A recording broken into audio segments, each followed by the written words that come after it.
Channel ನೋಡಿ. ನಾನಿವತ್ತು ದಾನಬೇಳೆದು ಉಪ್ಪುರುಡಿ ಮಾಡಿ ಹೊರಟಿದೆ. ಉಪ್ಪುರುಡಿ ಟೈಪೇ ಹೆಂಗೆ ಕಾಂಬೆ ಹೇಳಿ ಬರೀ ಉಪ್ಪುರುಡಿ ಮಾಡೋ ಬದಲು ಅದಕ್ಕೊಂಚೂರು ದಾನಬೇಳೆ ಮಿಕ್ಸ್ ಮಾಡ್ರೆ ಹೆಂಗೆ ಹತ್ಕೊಂಡೆ ತುಂಬ ಲಾಯ್ಕೆ ಆಯಿತು. ಅದನ್ನೀಗ ಮಾಡಿ ತೋರಿಸ್ದೆ ನೋಡಿ. ಇದನ್ನೀಗ ಮಿಕ್ಸಿಗೆ ಹಾಕ್ಕೊಂಡು ಬರ್ತೆ. ಇದನ್ನು ಆ ದಾನಬೇಳೆ ಬೇಯಿಸಿ ಇಟ್ಕೊಂಡಿದೆ. ಇದನ್ನು ನೋಡಿ ಸಮ ಬೇಯಿಸಿ ಇಟ್ಕೊಂಡಿದ್ರೆ ಅಂದರೆ ನಾನು ನೀರು ಹಾಕಿ ಬೇಯಿಸಲಿಲ್ಲ, ಕುಕ್ಕರಲ್ಲಿ ಸುಮ್ಮನೆ ಸ್ಟೀಮಲ್ಲಿ ಬೇಯಿಸಿದ್ದು, ನೀರು ಹಾಕಿ ಬೇಯಿಸ್ಕೊಳ್ಳಿಲ್ಲ. ಹಾಗಾಗಿ ಒಳ್ಳೆ ಡ್ರೈ ಇತ್ತು. ಇದನ್ನೀಗ ಮಿಕ್ಸಿಗೆ ಹಾಕೊಂಡು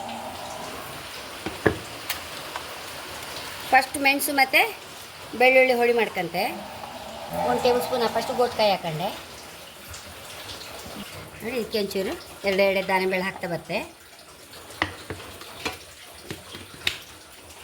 ತಕ್ಕಷ್ಟು ಉಪ್ಪು ಹಾಕಂತ ಇದೆ. ಗೋಲ್ಡೆ ತುಂಬ ನೋಡಿ ಹೊಡಿಯಾಗಿ ತುಂಬ ಅಂದರೆ ತುಂಬ ಟೇಸ್ಟ್. ಒಂಚೂರು ದಾನಬೇಳೆದು ಸ್ವೀಟಾಗಿ ತುಂಬ ಲಾಯ್ಕಿತ್ತು. ಒಂಚೂರು ಇದನ್ನು ಅನ್ನಕ್ಕೆ ಹಾಕೊಂಡು ಸಹ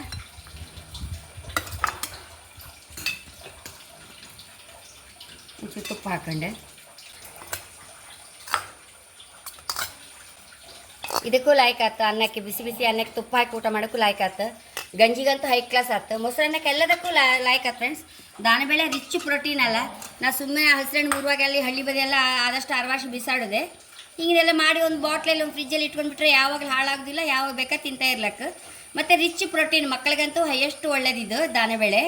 ಯಾರಿಗೂ ಸಹ ಪ್ರಾಯ ಆದವ್ರಿಗೂ ಮಕ್ಕಳಿಗೆ ಎಲ್ಲರಿಗೂ ಒಳ್ಳೆಯದು ದಾನಬೇಳೆ, ಅಷ್ಟು ರಿಚ್ ಪ್ರೋಟೀನ್ ಅಂತೆ. ಹಾಗೆ ನಾವು ಬಿಸಾಡೋ ಬದಲು ಉಪ್ಪುರುಣಿಗೆ ಒಂಚೂರು ಹಾಕೊಂಡ್ಬಿಟ್ರೆ ಹೈ ಕ್ಲಾಸ್ ಆಯ್ತು. ನಾನು ಕುಕ್ಕರಲ್ಲಿ ಸಹ ಹಾಗೆ ಸ್ಟೀಮಲ್ಲಿ ಬೇಯಿಸಿದ್ದು, ನೀರು ಹಾಕಲಿಲ್ಲ. ಹಾಗಾಗಿ ಲಾಯ್ಕ್ ಹೊಡಿಯಾಗಿ ಬಂತು ನೋಡಿ. ಎಷ್ಟು ಲಾಯ್ಕ್ ಹೊಡಿಯಾಗಿ ಬಂತು. ತುಂಬ ಅಂದರೆ ತುಂಬ ರುಚಿ ಆಯ್ತು ಫ್ರೆಂಡ್ಸ್.